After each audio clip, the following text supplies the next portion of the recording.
ہم لوگ یہی درس میں آپ کو ایک کوشچن پوچھے تھے تراویح کے مسئلے میں. آپ نے بتایا تھا کہ یہ نوافل ہے تو گھر میں پڑھنا بیٹر ہے. بٹ اس میں ایک کوشچن یہ آیا تھا کہ جو امام کے پیچھے نماز پڑھیں گے تو جب تک قیام ختم نہیں ہوتی تو اسے پوری رات کا ثواب ہے. اس کے بارے میں آپ نے آئی تھنک وہ کانورزیشن شارٹ کٹ ہو گیا تھا. آپ نے بولا تھا کہ اس میں کچھ واضح نہیں ہے کہ عشاء کے بارے میں ہے یا پوری قیام کے بارے میں ہے. تو دیکھیے، آپ جو کا یہ جو اوپینین. مسئلہ ہے یہ میں بتا دوں آپ کو. پہلے وہ جو آپ کا یہ ہے جو حدیث ہے وہ صحابہ جو اللہ کے رسول صلی اللہ علیہ وسلم کے ساتھ نماز پڑھے تھے، آپ نے ان کو چند دن نماز پڑھائی تھی. رمضان کے مہینے کی ہی بات ہے، ٹھیک ہے. رات میں آپ نے 3 دن نماز پڑھایا تھا. وہ مزید چاہ رہے تھے نماز پڑھ. اللہ کے رسول صلی اللہ علیہ وسلم کے پاس جو ہے کہ آپ پڑھائیں اور وہ پڑھیں. تو اللہ کے رسول صلی اللہ علیہ وسلم نے ان سے کہا، اس وقت کہا تھا، یعنی وہ اصل میں ایسا تھا کہ آپ نے نماز پڑھائی تو تھوڑی لمبی پڑھائی، تھوڑی لمبی پڑھائی، پہلے دن پھر دوسرے دن. اور وہ پڑھنے کے بعد وہ صحابہ جو ہے کہتے ہیں کہ ابھی تو ہماری خواہش ہو رہی تھی کہ آپ پوری رات پڑھا دیتے. یہ پوری حدیث کا وہ کانسیپٹ سمجھ لیجئے تو آپ کو یہ پھر مسئلہ نہیں آئے گا. میں یہ بھی نہیں کہہ رہا ہوں کہ آپ گھر میں پڑھیے، مسجد میں پڑھیے، کوئی مسئلہ نہیں ہے. میں تو شاید جو بات میں نے کہی ہے نا، وہ بات یہ ہے کہ آپ اکیلے اگر رات کے آخری حصے میں اگر آپ گھر میں پڑھ سکتے ہیں تو وہ بہتر ہے، افضل ہے اس سے جو آپ شروع میں تراویح جو ہوتی ہے مسجدوں میں، اس سے وہ افضل ہے. بس اتنی سی بات ہے. لیکن میں یہ دعوت نہیں دے رہا ہوں کہ آپ پڑھیے، کیونکہ آپ پتہ نہیں جاگیں گے نہیں جاگیں گے، وہ آپ کا مسئلہ ہے. تو اگر آپ جاگ سکتے ہیں اور پڑھ سکتے ہیں تو پڑھیے. عمر رضی اللہ تعالیٰ عنہ جنہوں نے شروعات کرائی تھی اپنے دور خلافت میں، عشاء کے بعد تراویح کی شروعات وہیں سے ہوتی ہے میرے بھائیوں، وہ خود بھی اس میں ساتھ میں نہیں پڑھتے تھے اور وہ خود اکیلے گھر میں پڑھتے تھے. عمر رضی اللہ تعالیٰ عنہ، صحیح بخاری میں ہے یہ. اور اسی حدیث میں یہ بات ہے کہ وہ کہتے ہیں کہ والتی ینامون عنہا افضل ہو. عمر رضی اللہ تعالیٰ نے یہ بات کی، میں نہیں کہہ رہا ہوں. عمر رضی اللہ تعالیٰ عنہ نے یہ بات کہی ہے کہ وہ جو آخری پہر میں، یعنی رات کے آخری حصے میں جو تہجد کی نماز پڑھیں گے، جو قیام لیل کریں گے، وہ افضل ہے اس نماز سے جو کہ یہ ابھی ساتھ میں پڑھ رہے ہیں. یہ میں نہیں کہہ رہا ہوں، یہ عمر رضی اللہ، صحیح بخاری میں ہے ابھی، انہوں نے وہ بات کہی. تو اسی حدیث کی شرح میں نے وہ بات، وہ مسئلہ جو ہے بیان کیا ہے. کہیں بھی بیان کرتا ہوں تو اسے بیان کرتا ہوں.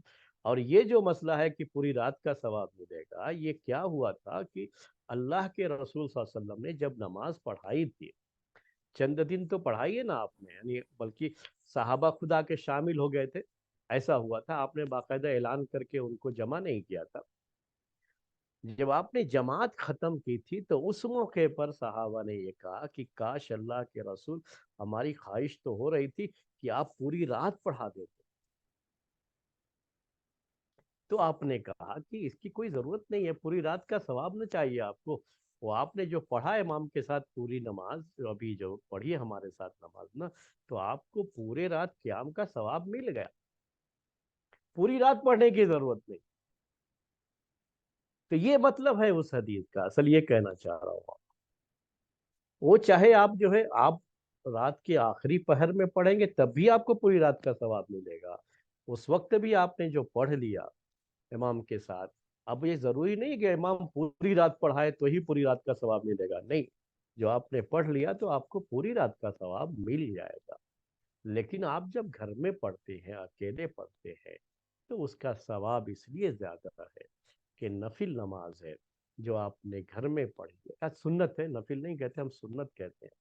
وہ نفل کا لفظ بھی ہم استعمال نہیں کرتے، وہ شاید اگر کہیں میں نے استعمال کیا ہو تو جیسے اب آج میری زبان سے نکل گیا آپ کی بات سن کر کے، تو ایسے نکل گیا. وہ سنت ہے. ویسے اللہ کے رسول صلی اللہ علیہ وسلم پڑھتے رہے تو سنت ہے نا، وہ نفل کیوں کہیں گے.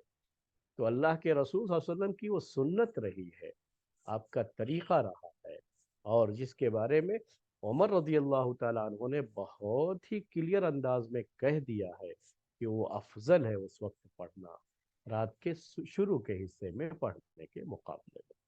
تو یہ ہے مسئلہ. میں یہ نہیں کبھی کہا ہوں کہ آپ اسی وقت گھر کے اندر اکیلے پڑھیں گے تو آپ کو زیادہ وہ بھی میں نے نہیں کہا، وہ اصل میں وہ وقت کی بات ہے جو عمر رضی اللہ تعالیٰ عنہ نے کہی ہے۔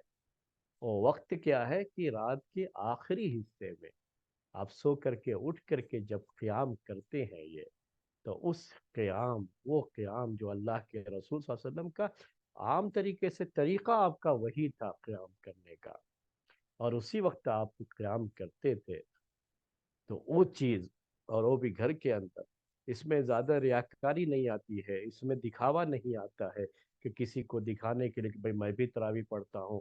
بہت سے لوگ کیا ہوتا ہے نا، اس لحاظ سے بھی ہوتا ہے کہ نہیں رہیں گے تو لوگ کہیں گے کہ ہاں یہ تراویح میں نہیں تھا، یا فلاں آدمی نہیں تھا، تو وہ سب چیزیں آ سکتی ہیں وہاں پر۔ لیکن میرے بھائی فرحان صاحب، آپ سے میں یہ کہہ رہا ہوں کہ اگر آپ اپنے گھر کے اندر رات میں 2 بجے 3 بجے اٹھ کر کے اگر آپ نماز پڑھ رہے ہیں، صرف آپ کا اللہ آپ کے بارے میں جانتا ہے، وہ جو خشوع و خضوع ہے نا، وہ جو اخلاص ہے، وہ اخلاص اس وقت نہیں پیدا ہو سکتا، تو اس کا اپنا، اس کی اپنی اہمیت ہے، اسی لحاظ سے وہ افضل ہے۔ اور یہ یہ افضل ہونے کی بات عمر رضی اللہ تعالیٰ عنہ نے کہی ہے جی، وہی بات میں نقل کرتا ہوں جی۔ جزاک اللہ خیر شیخ۔ تو شیخ اگر سمجھ لیجیے رات کو بھی اٹھ کے نماز پڑھوں تو وہی رات بھر پڑھنے کا ثواب ہے؟ رات بھر پڑھنے کا ثواب ہے جی، بھائی، اچھا۔ پورا جو ہے ثواب، بلکہ اس سے بھی زیادہ ملے گا، کیونکہ آپ ایک ایسے وقت میں پڑھ رہے ہیں جس وقت اللہ تعالیٰ آسمان دنیا پر نزول فرماتا ہے اور کہتا ہے کوئی مانگنے والا جو مانگے تو میں اس کو دوں، ہر کوئی مغفرت طلب کرنے والا جو مجھ سے مغفرت طلب کرے تو میں اسے معاف کر دوں۔ تو وہ اللہ تعالیٰ، وہ بڑا جو ہے ایک مومن کے لیے، اس کو پرائم ٹائم کہہ سکتے ہیں آج کی زبان میں کہہ، تو وہ جو ہے اس وقت کا نماز پڑھنے کا الگ ہی میرے بھائی جو بات، وہ الگ ہی بات ہے، اور اس میں جو اخلاص ہے نا، وہ اخلاص دوسرے میں نہیں آتا۔ مجھے بہت تعجب ہوتا ہے، حالانکہ مسجدوں میں جو تراویح کی نماز ہوتی ہے میں اس کی تائید کرتا ہوں، یہ بھی یاد رکھیے ہمیشہ اس کو میں بہت یعنی اپریشیٹ جسے آج کے زبان میں کہتے ہیں کرتا ہوں، میں خود بھی کہتا ہوں کہ ہر مسجد میں تراویح کی نماز ہونا چاہیے اور لوگوں کو پڑھنا چاہیے۔ اس کے ذریعے سے جو حافظ لوگ ہیں ان کا قرآن کا حفظ جو ہوتا ہے مضبوط ہوتا ہے۔ اگر یہ تراویح نہ پڑھائیں، ہر حافظ جو تراویح نہیں پڑھاتا ہے سمجھے کہ اس کو قرآن یاد نہیں ہے، یاد رکھ لیجیے گا، جو تراویح پڑھاتے ہیں انہیں کو قرآن یاد رہتا ہے، ورنہ قرآن بھول جاتے ہیں سب۔ تو وہ بہت بڑا ذریعہ ہے قرآن کو یاد کرنے کا، تو میں اسی لیے اس کو بہت، میں بھی اس کو اہمیت دیتا ہوں۔ یہ جو تراویح کی نماز چل رہی ہے پوری دنیا میں عشاء کی نماز کے بعد، بہت اہم چیز ہے یہ، اور وہ رہنی چاہیے، اسے قائم ہونا چاہیے۔ لیکن ہم جس چیز کی مخالفت کرتے ہیں وہ کیا ہے؟ مخالفت یہ ہے، میں ابھی دیکھا اس علاقے میں جہاں میں رہتا ہوں، وہ کوئی شادی حال ہے نا، وہاں پر 15 دن کے لیے تراویح کا انتظام کیا گیا ہے۔ یہاں وہاں ایسے جو کہیں 2 دن، کہیں 3 دن، کہیں 4 دن، کہیں 10 دن، یہ سب کیا ہے؟ یہ لوگوں نے کیا بنا لیا ہے اس کو؟ یہ کوئی واجب فرض نہیں ہے، ٹھیک ہے آپ کو کام میں کوئی بات نہیں، آپ تراویح مت پڑھو، اپنے کام میں لگو، کوئی مسئلہ نہیں، لیکن یہ سب کھلواڑ جو کر رہے ہیں اس کو لے کر کے، یہ سب غلط چیزیں ہیں نا۔ جگہ جگہ دیکھیں گے آپ کی جو ہے تراویح کی نماز کا یہاں پہ اہتمام کیا گیا، وہاں اہتمام کیا گیا۔